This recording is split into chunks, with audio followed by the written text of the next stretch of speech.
Hi, my name is Jennifer Lentfer, and I am the creator of the blog howmatters.org, and this is what feminist leadership looks like. So, what is my definition of feminist leadership? A few things came to mind when I reflected on that question, and they came to mind really quickly. The first is a marriage of competence and humility. I think feminist leaders are not focused on winning. The competition, the goal making, it's really focused on how to be better than ourselves and not really comparative always in nature, but more collaborative, hopefully. The other aspect of feminist leadership that I want to highlight is that feminist leaders tend to the whole, not just to individuals. And I think that that is a huge marker of what we can do differently and together. I see a lot of trust with feminist leaders, the ability to relinquish and release control. And I think in our sector of global development, that's really important because it honors the fact that development in the big D way is an inherent process. It's actually part of being human. And it's not defined by economics. And I think that that's another aspect of feminist leadership that I value a lot, is that we don't just look at success in terms of ways defined by our dominant culture. We go beyond that. Why is feminism important to leadership in the global development sector? Because this is the reckoning time. Under the shadow of doing good, unfortunately, much has been hidden, and our sector has done harm to people. Our sector is the result of harm that's been done to people. So if our leadership doesn't change, how are we going to do anything but perpetuate and uphold these systems that are causing planetary harm, that are causing bodily harm? I think feminist leadership is really important to the global development sector because it's time to look and grieve and heal the harm that has been done. So what's an example of feminist leadership in our day-to-day work? Feminist leadership in our day-to-day work looks like something really specific. And for me, it looks like flexible, long-term funding. I want every feminist leader or person who identifies as feminist to get busy transforming the grant-making systems so that we can get more money to the ground, to the people whose lived experiences are closer to the issues at hand. We got to move quicker. We've got to make our organizations more responsive. The world moves fast and we don't.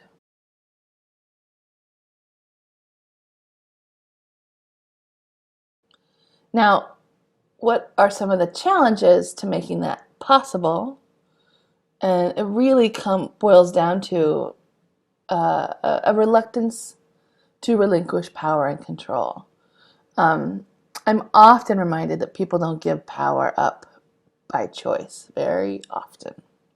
So when we as feminist leaders bring up some of the key issues in our sector, that's fraught often with conflict and discomfort and strife and failure and stress. That's true. But that's what we can do as feminist leaders. That's what we're here to do. And those challenges, I think every day I'm always learning about how to build my own emotional resilience to continue to bring hard issues up. And I'm learning every day about how to build more collective power so that none of us are alone in bringing up these issues. What are some positive results of feminist leadership that I have seen? What fills my heart and my body and my soul with hope right now is the fact that we are moving away, hopefully, from a global development and aid and international philanthropy system that is hierarchical and didactic, and that we're actually allowing what's iterative and collective to appear and be at the center of things. it is hard for people who have been trained to be experts in a technical sense to defer and respond to what other people are saying that they need. It's hard sometimes for leaders in a conventional way to acknowledge that small victories and small efforts are just as valuable, if not more so sometimes. I don't mean small by size, I mean small by what is perceived as scale. That's really tied up with our egos. So let's let that go. When you trust people to be the experts in their own work, and get out of the way, amazing things can happen. And I think that is an expression of trust. I think that's an expression of letting other people define success. And I think that's definitely an example of letting go of feeling that I have to hold on to the money and make sure that it's, every penny is spent a certain way. And many other stories of positive results when women are in charge and are thinking about how to get out of people's way and be responsive to what the needs are on the ground. Many more of those stories can be found in my book, actually, Smart Risks. Please, anywhere on Amazon or if you actually look on the book's website, smartrisks.org, you'll see other purchase alternatives as well. And I think there's a plethora of positive results. It's incumbent upon us right now to learn from them and to share them, and that's really why I work with the book, with many other people who I think embody feminist leadership principles.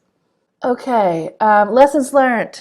Lessons learned. I had a college professor once tell me in my Introduction to International Development course, she said, you might not ever know if you're doing this work right, but you will know that you're doing this work wrong if you don't have any questions. So know that those questions are generative and important, and they're what drive us. And when they create lessons learned, it is really important to share them. And I have so many lessons. I should write many other books with them, but I'm just going to offer a few for this platform. Uncomfortable is not bad. Dominant culture tends to minimize feeling uncomfortable. We don't want those nasty feelings. But when I'm uncomfortable, it means there's room for learning. It means maybe there's some courage needed by someone, including me in the room. It means there's something to shift or move so that we can get a better outcome. Uncomfortable is not bad, and it's actually the thing that we should embrace. Another lesson learned for me is to learn more about those aspects of white dominant culture and how those aspects show up in our organizations. It's been a huge learning journey for me as a white woman to think deeply and critically and always about racial justice and other aspects of injustice that affect our sector. How we uphold in either mundane or even unconscious ways the aspects of status quo that keep the world as it is something we've all got to think about and ask tough questions about in our organizations, and also speak up when we see stuff.